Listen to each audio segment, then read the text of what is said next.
She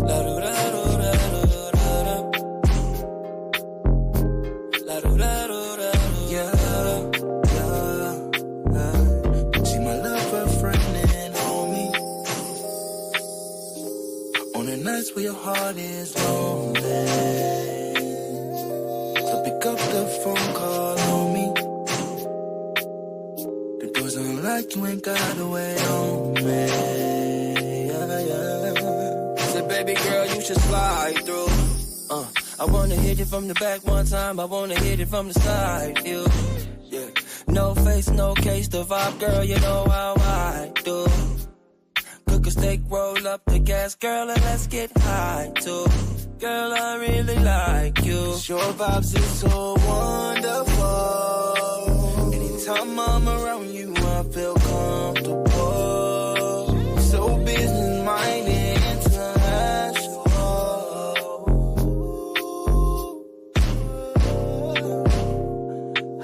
Since we're best friends, love could be dangerous. So good, can't restrain from it. You're the one, you're my favorite. You're the love that I can't forget. Something so platonic, you got it. To be honest, cause you modest. Yeah, you a boss bitch, you my best friend. You flawless, you my love friend and homie. On the nights where your heart is lonely, so pick up the phone, call on me. The doors unlocked, you ain't gotta wait on me. When we in public, we say that we bro and sis. Come around your man and you never know what it is. I know it's mine, I let him think that it's his. I'm playing your daddy and even play with his kids. What up, what up, what up, what up, what up, what up, what up, people? It's your man KB, and we are in Kansas City, even though my Ravens just lost last week. We live today in this Black History Month. Welcome to the panel. Welcome to the panel with this special show we got for you today. I got the crew here with me, my brothers, my board, our board members. What up, Buck? What up, Jay? What up, Ray? What's good with it? Yo, yo, yo. We in the building. It's your favorite coach, Coach Duncan in the building. So, what's good, though? How you guys doing? How you doing today, Doc? I'm great, man. I can't complain, man. I can't call this a good Saturday morning, man. Like we said, like KB said, even though the Ravens lost last week, he out there in Kansas City. I'm looking forward to watching the Super Bowl next week, even though I really don't care who wins. But we're looking forward to watching that, though. But I'm having a good time, man. How you feeling? How you feeling, Jay? How you feeling, Ray? KB, I'm good, baby. What's good, Jay? I feel good. I'm good, man. But I'm not watching the Super Bowl. You know, I watch. So the way I look at it, like, you know, it really supposed to be in Baltimore and Detroit, but they made it be the Taylor Swift show. So I'll pass on the Taylor Swift show. I'll pass on all of that. Right. You know, and happy to be here with my fellas, man. Absolutely, man. Absolutely. All right, let's do it. We got a great show today, man. KB, talk about the show, man. We got a great one today.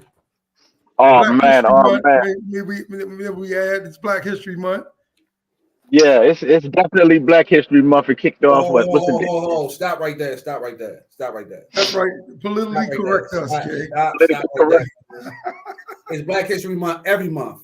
Don't try to pacify us with just Black History Month 1 month. Jay, I got a second there. I'm about to say I'm about to stop celebrating Black History Month. We built this country. Right. Absolutely. Nobody else has a month though, right? Did anybody else? Did any other classification have a month? No. Somebody pacifying us. No Black History Month. No, they do. They got Hispanic month. They got Island Pacific month. But I'm just saying that, you know, we marginalized down to just 28 days, and it's like we built this country. Facts. Anybody that come to this country from another country, they need to be thanking the enslaved Africans that was dragged here first, that fought until, you know, our name changed from African to Negro to Afro to, we got a lot of different name changes we went through. They need to be thanking those brothers and sisters. That's why they got the civil rights that they got. Absolutely. They need to be thanking us, whoever came here. Absolutely. Well, the United States recognizes Black History Month for February.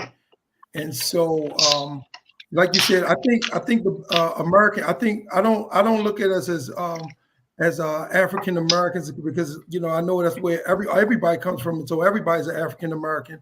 But I always look at us as Americans. You know what I mean? Like I'm a true American and everything. My family was born here and everything else. So we are Americans. So American history, the American history is the best of what they call Black history and everything else. So we're going to celebrate American history today, and we're going to learn some truths, man. A great guy.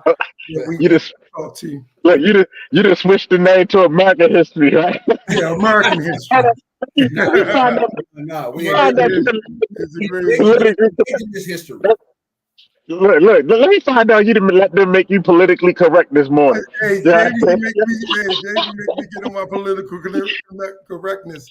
You know what I mean? Off the camera, we could talk to like our guests, man. I mean, man, and I'm gonna tell them like, look, the last conversations, we have just become good friends. It's like a soul connection that's actually there, man. I really want to, I want long-term friendship and relationship. I love people that speak truth. And what we're doing with HBCU for us, and what we, as far as the family reunion, I believe this is one of the most significant events that has been put together in the last 100 years for the Black culture and everything in America. And this is really going to revolutionize HBCUs, revolutionize sports for the HBCUs, and people will get to go back and look at Black magic and see how we're trying to reverse that whole movement of our African Americans, our Black Americans actually going to PWIs and everything else, and they basically stripped our HBCUs because they took our brightest and our smartest there, and now our HBCUs look like this that's left over. So what we're doing is actually the biggest movement probably in the last 100 years for the Black culture. So, and we get to talk about that today a little bit more. That's right. That's right. So for those that don't know, we will be hosting the inaugural HBCU championship. We call it the family reunion. It will be March 29th through April the 7th down at Cherokee Casino in Cherokee, North Carolina. So if you guys have a chance, come on out, go to our website at www.hbcu4us.org, and you can follow all the events. I do have some things to show. Like I said, we have certain things going on. We have a step competition, we have a fashion show, we have a comedy show with Bubba Dub and Big Onk and Stiletto. That'll be on that April Fool's Day, our April Fool's Day show. And we also have on the ticket. That's good. That's right. And then we also have a WSOP World Series of Poker sponsored HBCU for Us poker tournament. So if you guys want to be a part of that as well. And we do have a golf scramble. For some reason, it didn't load on the page right here, and I will get it throughout the course of the show. But with all that being said, we talk about what we're doing, and what we're doing is trying to find ways. We're finding the ways and the means and the method to get the finances into these athletic departments of these HBCUs. And somebody came across our ticker. You've been coming across our ticket for the last year. Yeah. But, as we say when we push the message and try to get the message out, we always say, when we said, or when one of us said, nobody listens. But when the other guy said, everybody, it's the truth. Yeah. Right. So we found the truth guy, Mr. GW. But we're gonna bring him up here and let him talk about some of that truth that he be out here displaying in the social media world. What's up, G-Dub? How you doing? Good morning, gentlemen. How are y'all doing? Great. Hey, I always tell people, man, it's something from the first time I seen your videos. It was a different type of connection. There, like you know when your soul is raining out for something, and it don't have nothing to do with color, shade, gender, or whatever. It's like your soul connects with a certain person. And I've been watching your videos for a while now, and I post them on my page. And I always say, you can go on my page and see. I said, since y'all don't listen to me, maybe y'all listen to him. And before I post, every time before I post it. And so, hey man, thank you for coming today and agreeing to have this podcast with us and this meeting with us, this interview with us. So we just want to thank you. Can you introduce yourself to the people though? Who, me? Yep. All right. My name's GW. Seems to be everybody just calls me White George, so I go with it. I'm ex-con.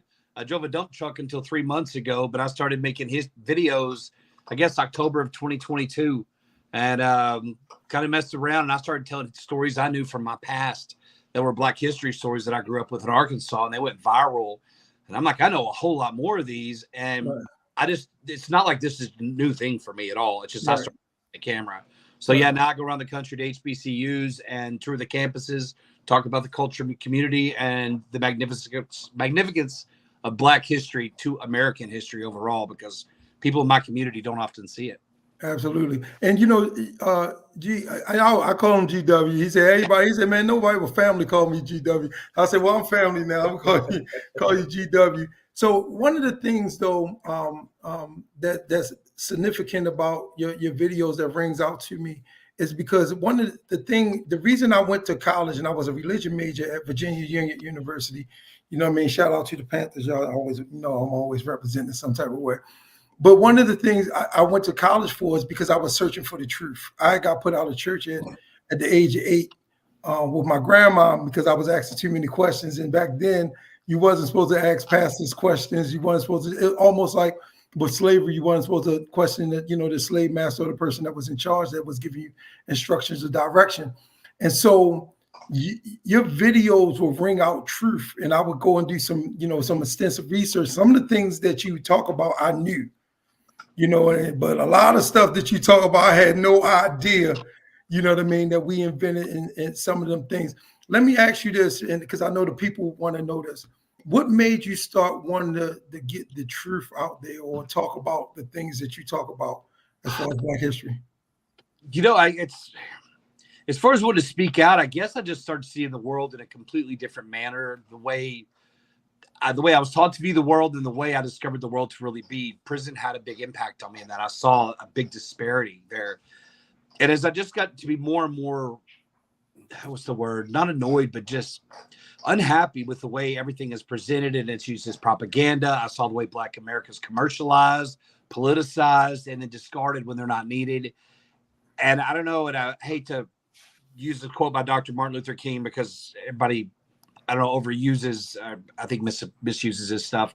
But something I learned in prison years and years ago is our life begins to end the moment we become silent about the things that matter. And that has just resonated with me and resonated. And if not me, then who? Absolutely. I agree with you. I agree. Now, hey, tell us about your story, man. We want to know a little bit about you. Where did you grow up at? Tell us about, like your family background and everything else that probably led you to who you are today. I was born in the early 70s in a small town in Arkansas to a Vietnam veteran, truck driver father, and a stay-at-home mother. Average childhood. I mean, I had some trauma. My dad had brain cancer. I had spinal meningitis. My house burned down all at the same time. But I mean, it was great, but it had some rough moments. But I went off to college, and school's never been hard for me. Ever. What school did you go to? University of Arkansas and Little Rock. Okay. EWI is there in Arkansas. Okay. I grew up around 4 HBCUs. Shorter, Philander, Arkansas Baptist, University of Arkansas, Pine Bluff. Wow. So they weren't new to me at all. But growing up there, I had my own successful moving company. I spent 10 years in the mortgage business, very successful. I had to have surgery for an infection and got hooked on hydrocodones, and that started a 10-year downward spiral of massive addiction. I became a jewelry thief to feed that addiction, and I got caught, was sentenced to 13 years in prison, first time in trouble. And they made an example out of me, which is fair. And I did 3 total, and it changed me. It changed me in a lot of ways, but God has a funny way of parking your butt somewhere inside those 4 concrete walls and making you listen. Absolutely. And when I thought I got the message about a year in, no, he knew I hadn't yet. So, but it's just funny because the connections and relationships I made with men of all different heritages and backgrounds in there. I mean, Black, Hispanic, from Nigeria, from Chechnya. I met all these different variety of men. But one thing I could do is tell them stories where there was a language barrier. They couldn't read. And you had fellowship. I didn't realize at the time that's DEI, any way you want to look at it. Right? Yeah, absolutely. But they would ask me questions. So I'd go read books because I read a lot. And I would read, and I could come back and regurgitate a story. Okay. But it got them interested themselves. But that's when I started noticing a literacy problem in prison, and I started to see the world differently. Right. Wow. That's amazing. That's amazing. Now, so as you teaching and everything else, what was it that you really wanted to get across to just to everybody? I don't think you was probably teaching to one audience, but what was it that your point was that you really wanted to get across? What the stories you were telling? People don't realize this, because when I tell a story, I'm telling it a certain way to a certain audience, right? If they love HBCUs or just history or Black American history, I understand the way in which I speak, but I see my demographics. I see all the people from my own community who watch me. They may not comment or engage, but I realize how my followers break out. Right. So not only am I showing respect and appreciation, the importance of Black American history, I'm wanting people who look like me, not only to know that you need to show respect, but how to show respect, because those two are not one and the same. Absolutely. You can be respectful all day long and be tone deaf, and you just undid your respect. Absolutely. I agree. You know what I mean? I'm trying to do it too. And people don't realize that. They come at me from both sides, not realizing I'm very familiar with the parasocial relationship created between me and the viewer, and I try to use that to creatively educate. Okay, absolutely. So this thing, something that you do that's very, very unique and everything else. And I want to ask you this, because I want to get you really into this. Break down to us, right? Who are we to America? Who is the Black race? Who are we to America? Like, a lot of us don't know. And let me say this as my disclaimer that I do all the time. Maybe you'll listen to him because y'all don't listen to me. So can you break down to us who we are as a culture, as a Black race here in America? Give my puppy leave alone. This is my perspective, and my opinion, observation. Black Americans are Americans first and foremost, that were forcefully brought here, right? So let's just acknowledge that they're Americans first. And then we acknowledge how this country was built, because almost every country was built on a form of slavery, first and foremost. People want to deny that, we wouldn't be here. The Civil War was not about slavery. It's with the Emancipation Proclamation did it become about slavery. Right. It became a rallying cry. It's always been about economics, control of people. It's existed forever. But that labor, that forced labor, your work to death, basically, all your heritage identity stripped from you, you became the oxen and the plow and the equipment. And that without that, there is no cotton. There is none of our agricultural might that we have in this world. None of that could have been built ever. And then just because we have the 13th Amendment, we have prison labor. Slavery didn't end with the Civil War. With Jim Crow and segregation was another new form of slavery for 100 years. And despite in that 160 years since the end of enslavement, Black America's built a $1.3 trillion GDP, 17th largest in the world.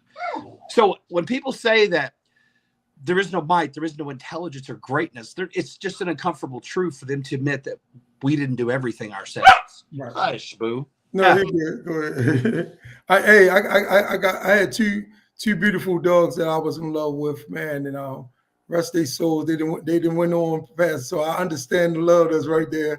She trying to get your attention. So. He's my shadow, man. That little puppy follows. Best thing for my mental health, but yeah, he follows me everywhere. It's called man's best friend for a reason. Some people don't understand the love that comes from dogs. I don't think we deserve it as humans, because they give so much love. They'll give their whole life for us, but so I definitely get it. So anytime you gotta go and take care of that, we get it. You know what I mean? The way he wants my attention. Hey, now let me ask you this: how much do you think, as far as when it came to slavery, as far as the cotton industry, how much money do you think over them years, that 400 years, was it 400 years? That the cotton industry probably made off of slavery. Let me tell you this: I don't think any single human being alive can quantify a number that great. Right. To be honest with you, I don't think, and people can try, but if you say it's $3 trillion, you can't break that down. No, right. I think it's immeasurable. Hey, whoa. It's the best way to put it, because we can't just do dollar value. You got the human cost, right? You've got the sacrificing of lives. I mean, when you add that into it, I mean, it's trillions of dollars. And I know where you're going with this, right? Right. And I understand reparations is a very uncomfortable word for a lot of white people. It's not palatable to us, right? We're scared that if you take something off our plate, it's taking something away from us, not realizing maybe we're multiplying. It's more bountiful. But I think if we called it an investment, just a single word change, Okay. People might see it means the same damn thing. Exactly. But they're held up on semantics, not the actual root of the problem. Right, right. Absolutely. Hey, tell us some, you know, this is a little segment. I want to hear a couple Black history facts or some history facts, American history facts that we don't know about. So give us about 3 or 4 of them that you got. I'll give you one I'm about to make a video on today. So you'll hear it. I'll make sure my camera's right. You'll hear about it before I post it. I talk about Uncle Nearest whiskey, right? We've all heard of Jack Daniels whiskey. Mm-hmm. Well, there's a man named Mr. McCall who had a farm in Tennessee, and he actually rented an enslaved American named Nathan Uncle Nearest Green, because there was a group of slave owners that these enslaved Americans had whiskey distilling experience. Mr. Call rented him out. Well, about 9 or 10 years old, a little white boy came along. He's an orphan named Jasper Newton Daniel. He got on the farm to start working there, right? So, but whenever he got interested in distilling, the owner had Nathan Uncle Nearest Green teach him, and they formed a lifelong friendship. Upon emancipation and freedom, they went into business together. Jack Daniels created his whiskey. Couldn't have been done without Nathan Uncle Nearest Green teaching him how to filter it over charcoal, which is straight out of African technology, right? Brought here. Wow. That's why they rented out for hire. These slaves did, because of their skills. So anyway, they built it up. They were friends. Jack Daniels died of an infection at around 60, had no kids. Jack Daniels went on. This is where Black history keeps making history. Because in 2016, I believe, a woman named Fawn Weaver was on vacation in Shanghai with her husband, uncovered the story, flew to Tennessee, uncovered over 10,000 documents that verify all this. Jack Daniels agreed, started partnering with scholarships. She got smart and built the Nathan Uncle Nearest Green Distillery, the Uncle Nearest Whiskey, and the Nearest Green Foundation. It's the fastest selling whiskey in American history. It's the largest Black-owned liqueur brand in the world, not just female. Wow. Virginia E.D. Butler, their master distiller, is one of the most highly awarded master distillers in American history in the last 4 years. Wow. So anyway, she does all this, and she has the Uncle Nearest Foundation. The profits from this funnel down to any descendant of Nathan Uncle Nearest Green can have their bachelor's, their master's, and their PhD, their whole ride paid for. Wow. So I'm a big fan of that story. That's amazing. Yeah, that's a great story to tell. It sounds amazing. And it's covering a lot of it's covering a lot of things that a lot of people don't know. So, you know, the way you approach things is wonderful. When I saw you, I thought it was wonderful. So, I got chills. You know, I really appreciate the insight and things of that nature, because a lot of things that, when I always say, in order for you to find the truth, you got to be a seeker of information. If you're not a seeker of information, you'll never know the truth, because the media's not going to tell you. Wow. I got one for you that's you might not know. Tyler Perry's working on a movie about it called The 6888. The 6888 is a postal battalion in World War II. A Wilberforce graduate named Lieutenant Charity Adams Early was in the WACs. She was sent with 900 Black American women in the WACs over to Europe to fix the mail problem. There were roughly 17 million pieces of mail behind. It was an impossible task. They thought they could maybe make a difference in 3 years, right? So they're over there marching 300 of her soldiers. When she was a major, a general she'd had dinner with, a white general, said, "I'm going to come by tomorrow and view your troops." She goes, "Come on." Next day he showed up. He goes, "Where are the rest of your troops?" She goes, 300 are here, 300 are working, 300 are sleeping. We work in 8-hour shifts around the clock. He goes, "I need you to make them all report out here." And I, not lying, she goes, "Over my dead body, sir." And that white general, remember, looked at this Black female major and goes, "What'd you say?" She said, "Over my dead body, sir," louder. So all her 300 women stood up for her. He tried to have her court-martialed. She filed charges on him for using racially inappropriate language in an offensive way. It didn't even exist as a law. She still filed it. It went all the way up to Washington when they both told him to keep their mouth, just shut her down. He later wrote a letter to her father saying she was the finest officer he had ever served with. And by the way, that whole mail problem, they fixed it in 3 months. 3 months. Wow. The entire the U.S. Army postal system now runs on a lot of things her and her entire battalion did. Wow, this is why that's why I stay stuck in front of your videos a lot. You know, I could stroll up and down them all, all day and everything else. One of the things that I paid attention to when we were growing up, especially in urban schools, especially in middle schools and everything, I never really, I don't know about a lot of y'all, but I never went to a school that actually had a Black history teacher. So we never, in school, our teachers are, when it came to history, we might have had a teacher that taught us math that was, that looked like us.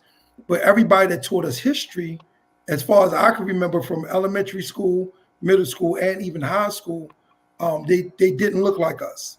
And so we was getting a different type of history and everything else. And this is one of the reasons I think that it's susceptible for people to be able to receive from your videos and accept it. Even, if we to say the same thing, if I was to repeat the same story that you just said, somebody's going to doubt me or whatever. But when you actually say the story, and I think that's because of the way we was trained in school growing up, that all our history teachers didn't look like us, so they was teaching us the history of that. Can you actually talk to us about why is that? Why is it that, as far as the Black culture, like, why is it so susceptible for us to receive from you instead of from ourselves?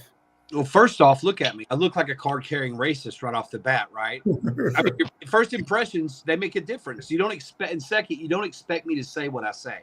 Right. Right. You don't expect me to say it intelligently and passionately. And it's because of that juxtaposition, I think people pay attention. And lastly, nobody expects a white guy to say it. Right.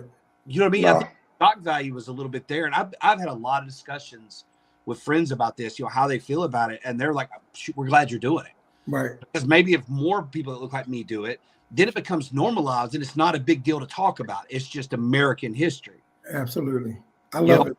I love it. I'm going to keep putting the word Black in front of it until people start realizing it's American history. Absolutely. And I appreciate it. I love it, man. The only reason I'm asking the questions is because I really want people to hear it from your mouth instead of, because I know I get on people now. I get on people's nerves on Facebook. I get on their nerves on IG, just, trying to get us to be able to come to grips with, because I believe everything comes from within, right? Everything. I don't think we have no power outside of ourselves. Everything comes from within. I think everything that you're supposed to have for the journey, to complete the journey, you have already been given it. And then one of the things I was speaking about yesterday is that there's not a tube stuck into a woman to pump eggs into her for her to be able to create and give birth, right? She's born with all the eggs that she's going to have for her entire life. And the same way as far as men with sperm, you're already born with all the sperm that you're going to have for your entire life to create life. And so I think a lot of times that we have gotten outside of ourselves so much, looking at everything else, what they will call whitewashed, and it makes us lose the vision in our community. What could we do a little bit better as far as the Black culture to be able to get us to a different place economically? Since you talk about the 1 trillion or whatever, what would be some of the things that, because I know we spend a lot of money as far as our culture. We spend a lot, and we don't have probably the least of the money, but we're spending it, so we got to have it. But what would be the thing that you could see on the outside that make us be able to step up economically to better ourselves? That's like asking me what's my favorite HBCU. I have not answered that question because I'm not a member of the community, first off, and I don't offer opinions. Right. The only way I see it, solution I have, is to find a way to create more wealth inside the culture and community and it not be siphoned off. Right. I don't know how to do that. Financial literacy is extremely important to me because I had a very disciplined parents with money, but I wasn't taught how to invest or anything. I just had close friends who were very good at it. So I learned, right? Okay. And I think you and I talked about before, with a college degree, that's about $1 million difference in lifetime earnings compared to that in a diploma. But if you have financial literacy early on, you don't even need a degree to be really successful. Absolutely. To create generational wealth. Absolutely. So I think financial literacy, but that applies in my own community too.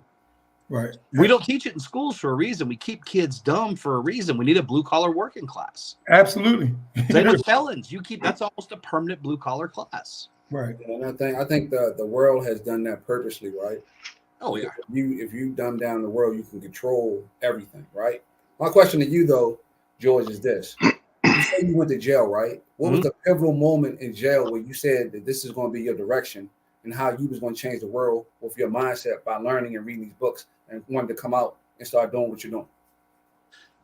There are three things. I just remember one day sitting in jail, I was detoxing off opiates. And I just remember crying because God saved my life. I looked at those walls and I'd read some thing on the news where a kid got killed breaking into a house. And that's what I had done. And I just knew right then God had saved me. It's going to be a rough ride, but I was there for a reason. So I was a little more at peace with it.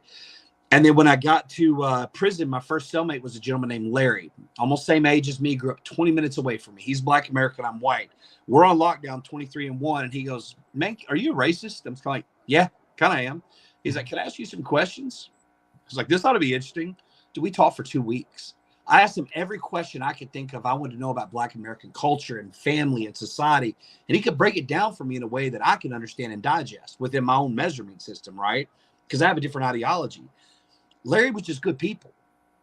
You know what I mean? He talked to me like a man, and he saw through my BS. Right. And he let me talk to him. And man, I hugged it. I consider that dude like a brother. And he left me food when he left too, because my money hadn't hit. And he's like, just feed the next person. I'm like, you know, but it wasn't until I got on my knees, because I kept beating my head against the wall about what I'm supposed to do. And then I realized I'm a servant. I just didn't know who to serve or what to serve. Right. And when I asked God, I kind of changed my philosophy on life. Instead of being me and how can I serve others, to be honest with you, that's when the veil came off and I see the world differently. And my path was made clear. Right. I mean, Right. I like that. Like I said, like I told you earlier, I like your videos, but I got a question for you. I wanted to know, do you feel as though anybody feel as though you pandering to Black people like in the white community, or do you feel as though Black folks pandering to you by speaking on Black history and speaking truth as far as that? And I got another question. What's your take on the national anthem being as though they don't sing all the lyrics to the song and what it really means? So I'll answer both for you. I get very little comments about pandering for the Black American community now, because I've done over 1,000 videos on my platforms. I've been all over the country. I'm $40,000 in debt doing this. I don't make money yet. I think when people realize that, they kind of, okay, like, I understand I have to earn trust and credibility, and that's a lifelong process, right? I understand that. Now I'm cool with that. But when the white people do it, I'll admit I tee off on it. Because when they're trolls, the first thing I'll do is I'll say white. I can already tell. Right. Yeah. And I'm like, you know, people ask, I'm getting paid. That's always the first thing, man. I can't even make a pickup truck payment off TikTok views. Right. I mean, there's literally no money in it. I'm working on things because the things I've coming, but I do it because it's the right thing. And I realize it can cost me everything. Right. You know, that's what's standing up for the right thing. Hey, you made a good point when you say, if you want to be a person that does this, you got to be ready for whatever comes with it. Because at the end of the day, when you speak truth, everything comes at you because nobody wants the truth. So the reality of it is you got to be strong-minded. You got to be willing to take whatever comes your way, or else there's no point in doing this. Absolutely. I have no kids. I have 10 felonies. I'm next on, right? I have no immediate family anymore. I'm going to have my girl and her kids. What are you going to take away from me? Seriously. I'll just start a new social media platform. I mean, what are you going to take away from me? And that makes me dangerous to some people. Right. You can't put a rock in my shoe over those things. I don't have them. Right. I can't vote. I don't take political sides. Right. And that actually is safer for me. Absolutely.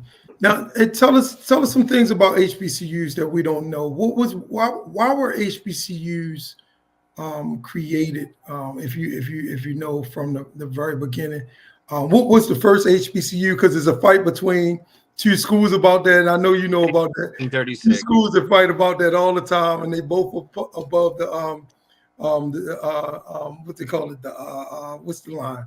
What's the line I'm looking for? 1836. The Mason-Dixon line. Both of them above the Mason-Dixon line, but they argue about which one was first. I know one was accredited first and one was actually established first, but can you break that down to us and help us understand that? I always just accept Cheney as the first. Okay. And I would get hate if I didn't say that correctly anyway. I know that, so I ride with Cheney, 1836 in Pennsylvania.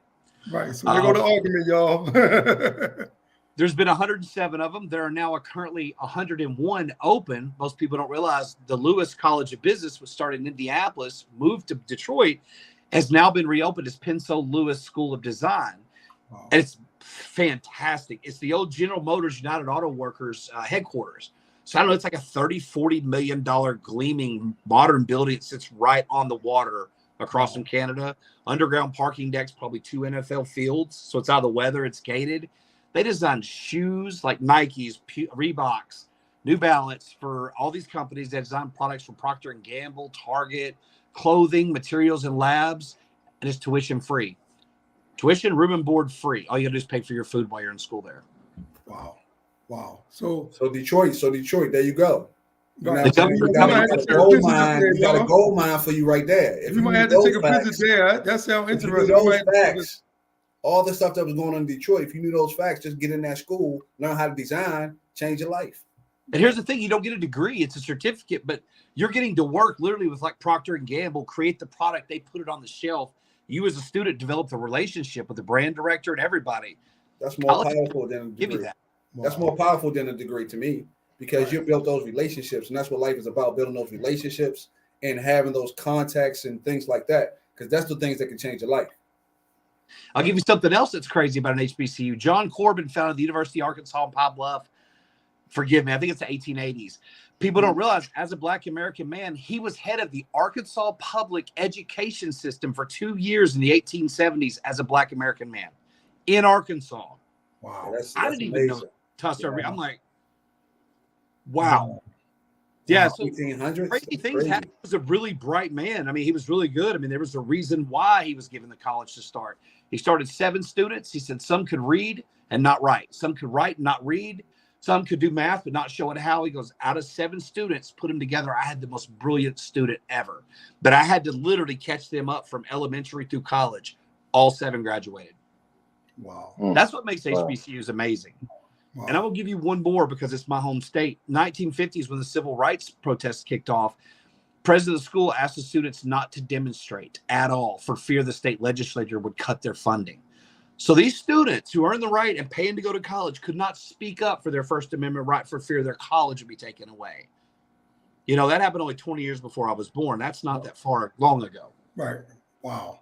So then again, so I'm going back to, what's your take on the national anthem and the lyrics in it? Because they don't play the whole song and what it actually stands for.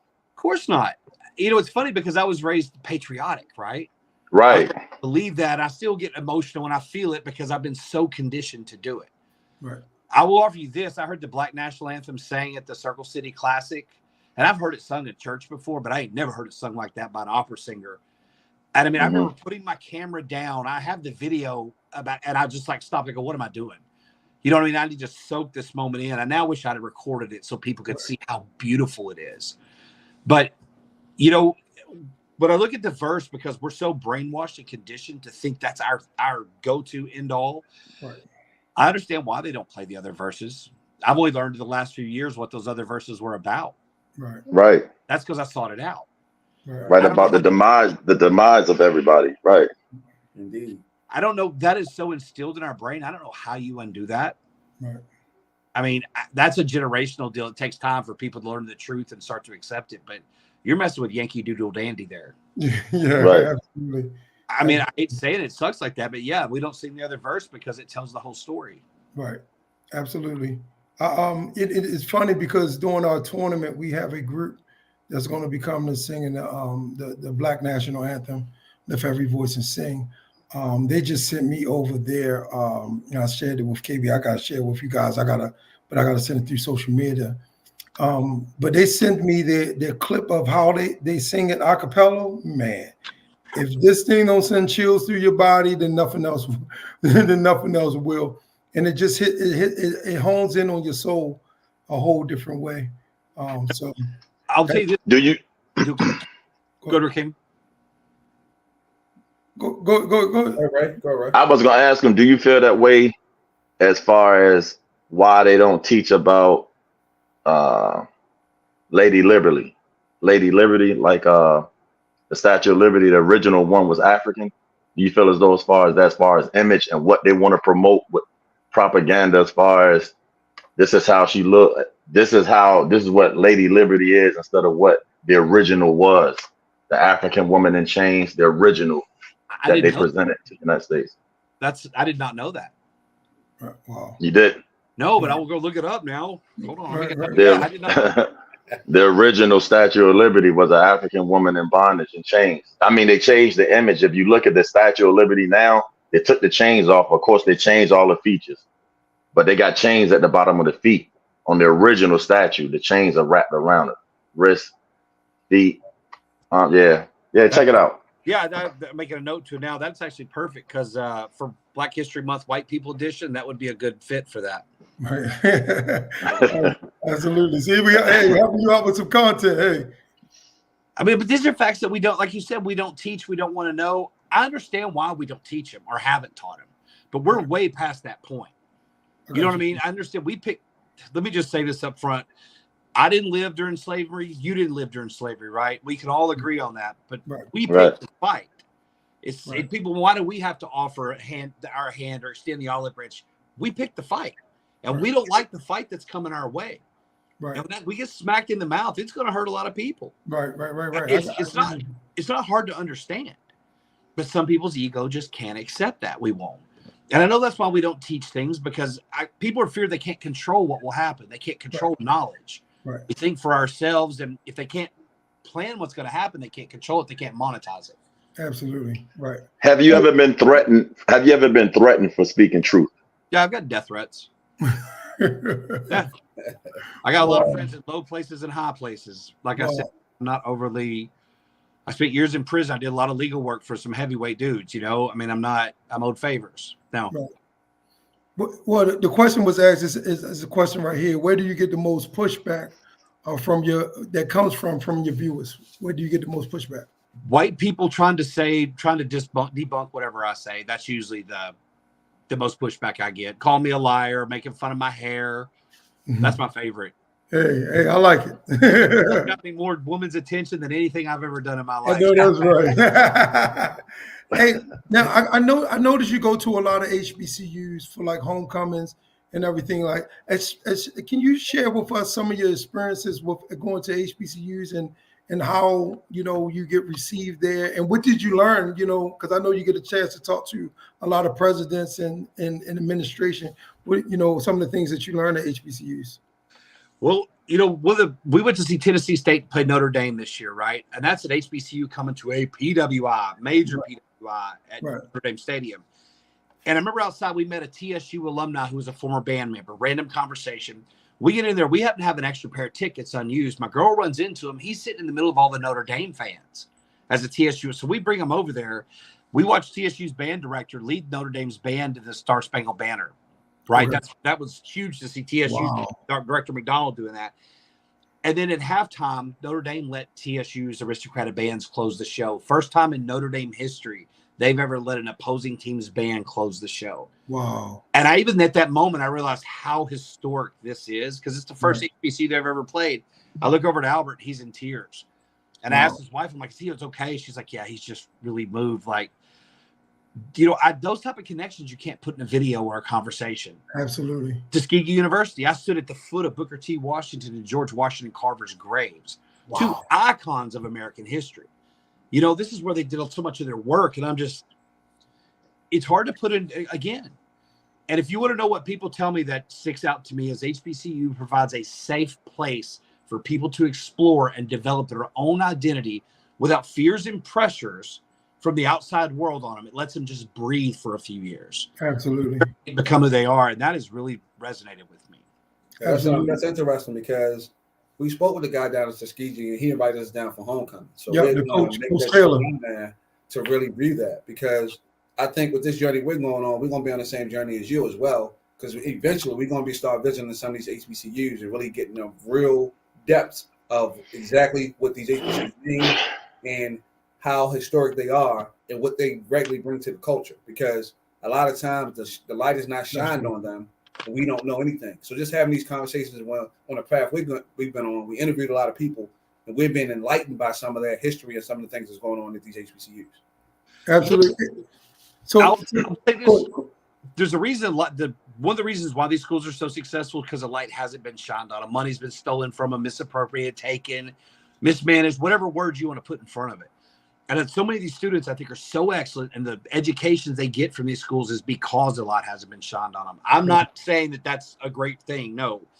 But in spite of the fact it wasn't, white America is not prepared for the level of talent and competition that comes from these schools. You know what I mean? If you looking back on it, that was if they wanted to hold Black America down, that's the worst thing you could have done. Right. Right? Flooded them with money, and money corrupts. Right. Flooded with money, Allow them, but you didn't. You tried to starve them out, and now you've developed a monster that you can't control.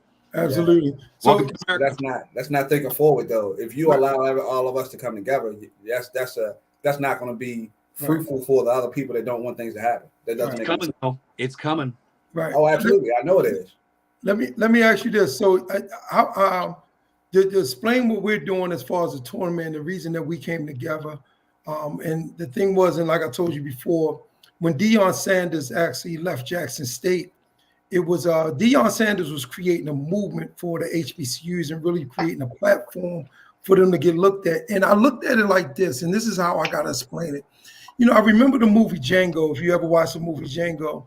And it was funny because he was on a mission to find his wife. And it just showed you how, you know, like just back then, the stint that a man will go through to risk his own freedom because he told her, made a promise that I was coming back for you, right? And so, but when he got to the plantation spot and all the things that he went through to get there, she was in a box, in a hot box, and they was trying to punish her, if y'all remember that part of the movie, for, you know, trying to run off or just talking the truth and everything else.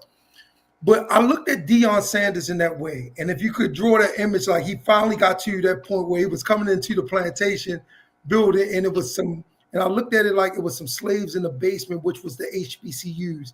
And they banging on the wall and cheering because we see Deion coming and he about to help us get free. He about to reveal some things, you know, about HBCUs and everything else that is going to shine a light on what NCAA has been doing for years to HBCUs and why we are underfunded and everything else.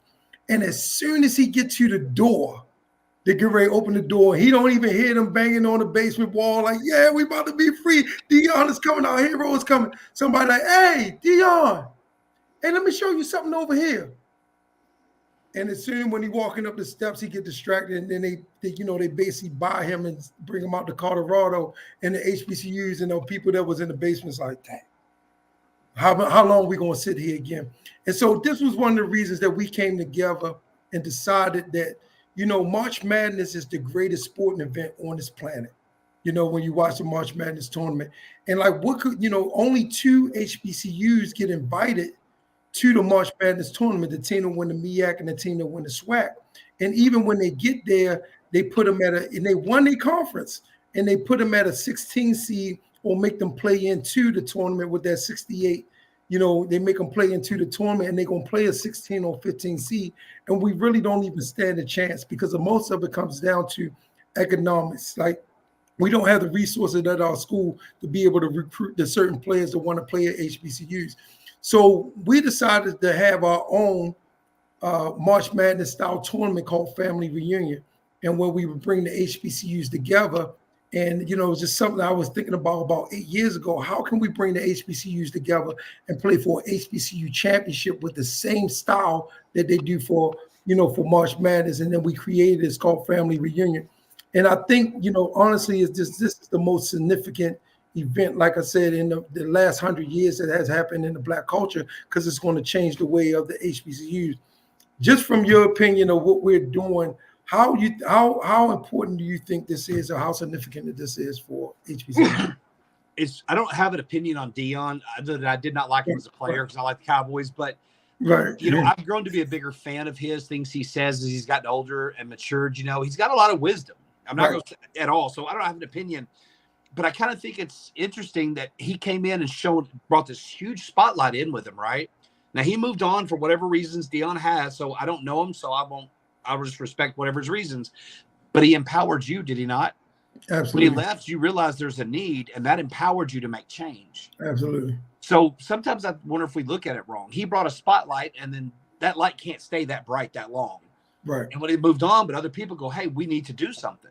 Right. So in a weird way, I think it opened the doors. I love what you're doing. Right. You know, I didn't realize the seating in the tournament with HBCUs was that disproportionately unfair either. Right. You know what I mean? Like, but aside from that, I think it's fantastic. Anytime you can bring these competitive cultures, because they are competitive, yes, bring them together in a family, fellas, you know what I mean, community environment. Right. Fantastic. Right. Right. So, and that's one of the things we gave you an invitation to come down. We're going to take care of you the entire time that, you know, that you're there. We happy to have you there with us and everything else. You're going to be probably doing, Bill, you probably be in the spotlight and for the days that you're there a little bit more than we are, really just telling, some Black history facts and HBCU facts and everything else. And I think it's going to be fun to see you there. We want you to do some drops for us and everything. We're sending the information over to do some drops and then help people go to the website, which is the website is www.hbcu for us. It's going across the bottom of the ticker.org. And to go in there and just donate, and help us get this event to the level it needs to be. We need everybody's help. We need to unify as a culture to be able to do something different for the HBCU so they can have a championship. And that's most of the time. Most of our kids don't go to HBCUs because they don't have nothing to play for at the end of the year.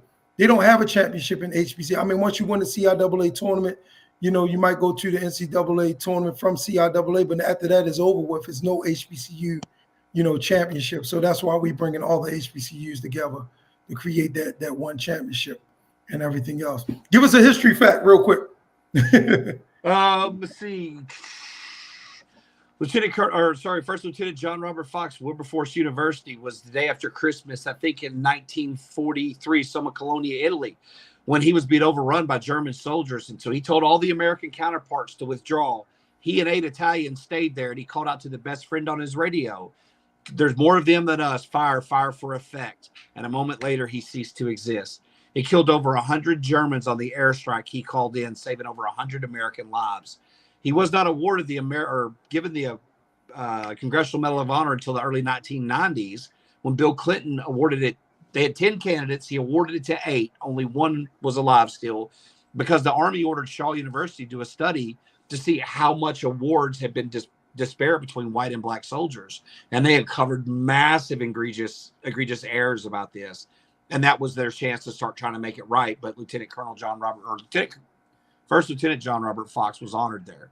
But yeah, he gave his life to save over 100 American soldiers. Wow. And kill 100 Germans. Wow. And you said he was out of Wilberforce. Wilberforce University. Yeah, he was at Ohio State to be an engineer, but a World War I Black American hero happened to be teaching ROTC at Wilberforce. So he transferred for that reason, got his engineering degree, and died 2 years later in combat. Wow.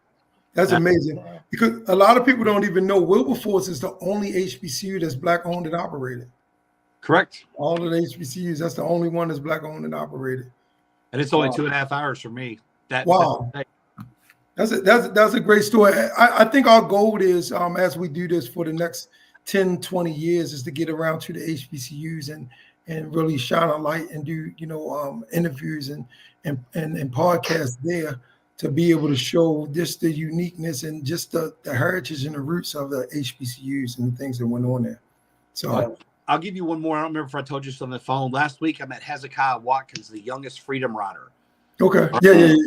Tell us about that. 9 times, landed on death row at age 13 at Parchman Prison in Mississippi. Right. I think he's 76, 78, still going strong. Like, I was honored to be part of that conversation.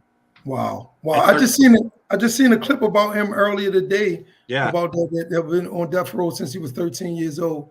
And it's funny how that comes across my ticket now on my wall now, because I've been doing so much as far as Black history searching.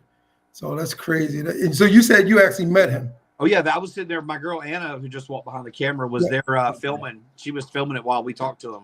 Okay. Wow. And he did stuff that we stopped the camera for that I would never put out there about his experience. Like, at 13, he had a lot taken away from him.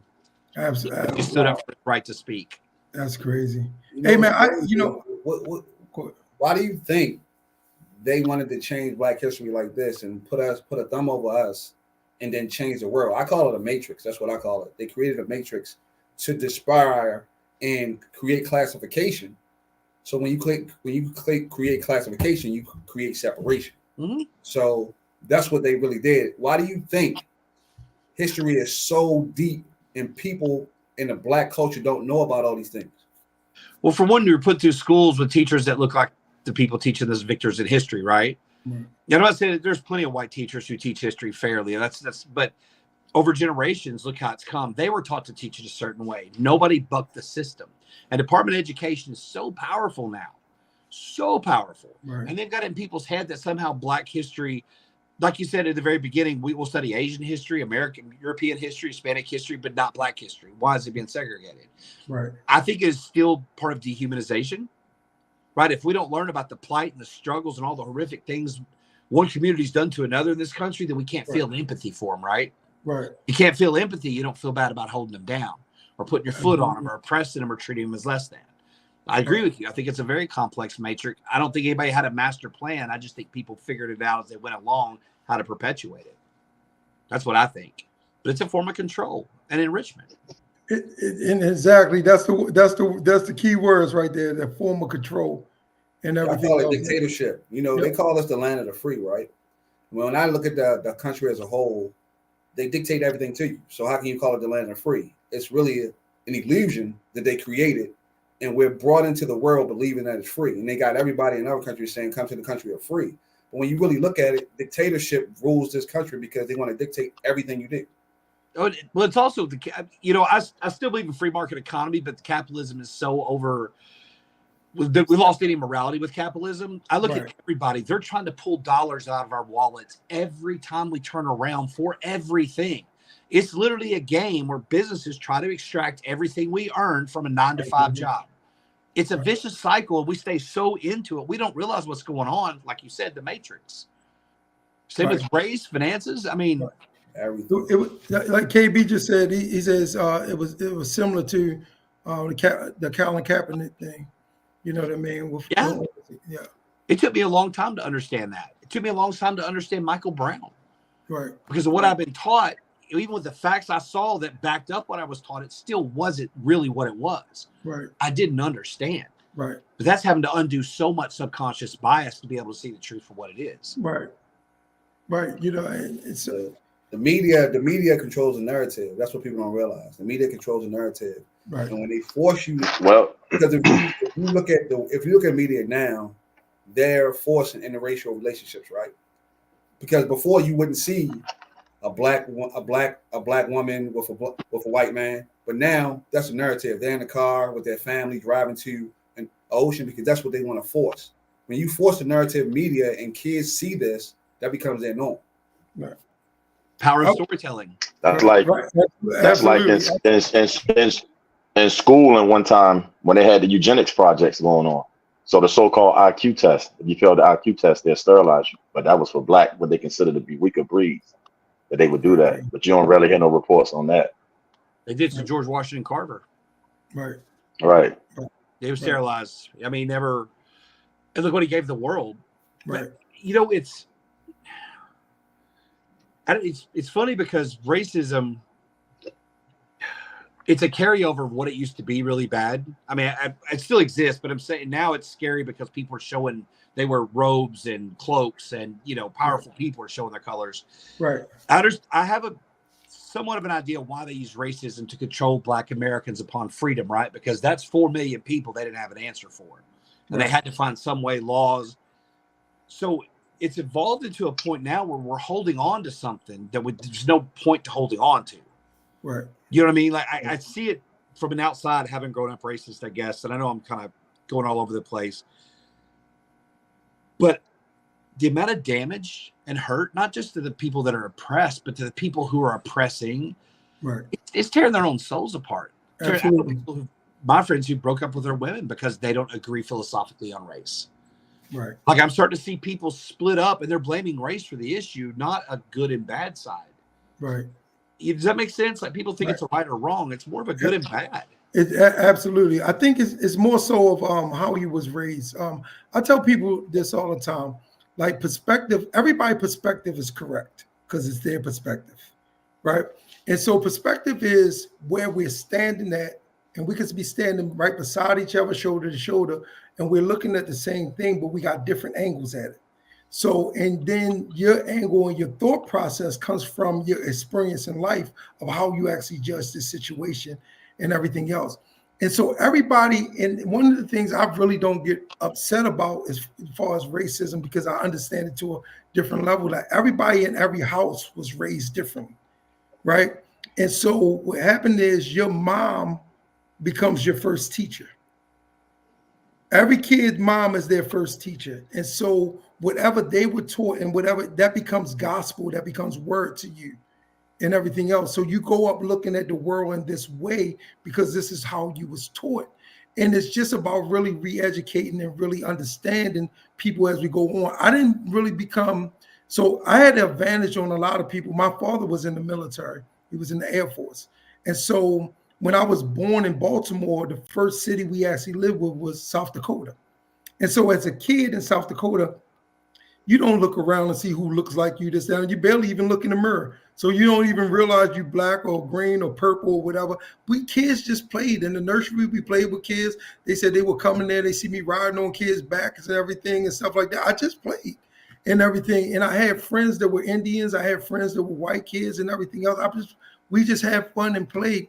But when we came back to Baltimore, everybody around me was black. You know, when my mom and dad, when they raised, we come back, everything was black. And so I was taught certain things differently, but that wasn't my foundation. So I always got along with everybody and everything else. So I believe that people are really taught different things in different households that they don't have no understanding of. And when they go out in the world, they're looking at the world from their perspective. And their perspective is always right until we can actually give them a different perspective, or they can respect another person's perspective of how they view things. Very well said. It's very myopic. Right. We always measure through the measurement system instilled in our head. Right. I mean, Right. I agree. It's conditioned. I got to tell you, though, Duncan, I don't know if you knew this, but if you called me on the phone and told me you were Ray Lewis, I'd probably believe you. Oh, man. Hey, you hear that, Ray? We need you to donate. So, you know what I mean? So, absolutely. But no, and that's the thing. I just really wanted to you know, like I told you, I'm going to build this friendship with us that we already started more and more and everything else. I do want to visit some HBCUs with you, and when the times that you go, you know, when we free, we want to show up with you guys and everything else and just have fun at different homecomings and stuff like that. And just really spread truth. This ain't about color. This ain't about, you know, race or anything. Like, just really spread truth and then show love. Love has no conditions. You know what I mean? True, pure love has no conditions. If it's only two things. You got love and you got fear. But fear is not real. Exactly. Fear is not real. So it's an illusion or whatever. So everything in love is an action, is the energy shared between two or more people, and energy is nothing but action. So that's what we want to do. We want to spread love, you know, and that's our whole goal with doing this family reunion, is to bring the family together, to bring the Philanders, you know, Philander Smiths that you spoke of, and people don't even know about Philander Smith. Bring the Wilberforces that you spoke of, and people don't even know what Wilberforce, you know, is as far as a college or university, but they are our cousins. They are our brothers and sisters, and bring everybody together and create this thing called family reunion. When's the last time? I can't even remember the last time I've been to a family reunion with my family. That actually, you know, that happened back in like the 80s and maybe early 90s, and families started going in separate ways and wasn't doing family reunions. So a lot of us don't even know each other. So that's why we're going to bring back the family reunion. So we want to thank you, man, for being here today. Thank you for sharing time with us. Pleasure talking to you, brother. Absolutely, man. Thank you for coming on and enlightening people. I appreciate it. I'm rap with you again. Absolutely. Can't wait to see you on Cherokee. Yeah, absolutely. We'll see you at the casino in Cherokee. We're going to actually give you some stuff to grease, some drops. KB is back. Maybe you want to end it up or close it out, okay? Basically just okay, Regina said thank you. We want to say thank you to everybody that was commenting and interacting with us during this interview. Basically you guys wrapped it up. I can't wait to see you, George, down in Cherokee. Tell everybody where they can find you at, how people can find you and get this wonderful information that you be spilling to the people. On TikTok, it's White George, WHITE, last name George, White George. And then on Instagram, V Wit George. It's white without the E. V Wit George, WHIT, then George. It was already taken on Instagram, so I had to do what I had to do. I got you. Wit George. Okay. I got you. Wit George. But George got a lot of wit, so I like it. Yeah. So, Jay, Ray, do y'all have any more questions? Any statements? Anything that you want to say with share with George or to the people? All I want to say is definitely follow George. Definitely follow HBCU for Us. As you said on ticket, www.hbcuforus.org. Definitely support, share, and come join us. Because this is a family. That's why it's called Family Reunion. If we start believing in us, how powerful can we be? Absolutely. I just wanted to say, man, it was a pleasure to talk to you. I think you're genuine in what you speak. I think it's also important as far as the journey, how you got to where you at, the point of getting there. The journey is always the best part of the story. Absolutely. But I do appreciate you. I do watch some of your content, man. I appreciate you though for speaking truth, and truth sometimes, and part of the truth does involve color. Right. It's just that people have to accept it. Right. You know what I mean? But love is something different. And the family reunion, we look forward to seeing you. I'm gonna be there to see you, meet you, and greet you. All the rest of the fellas. So we're gonna have a good time.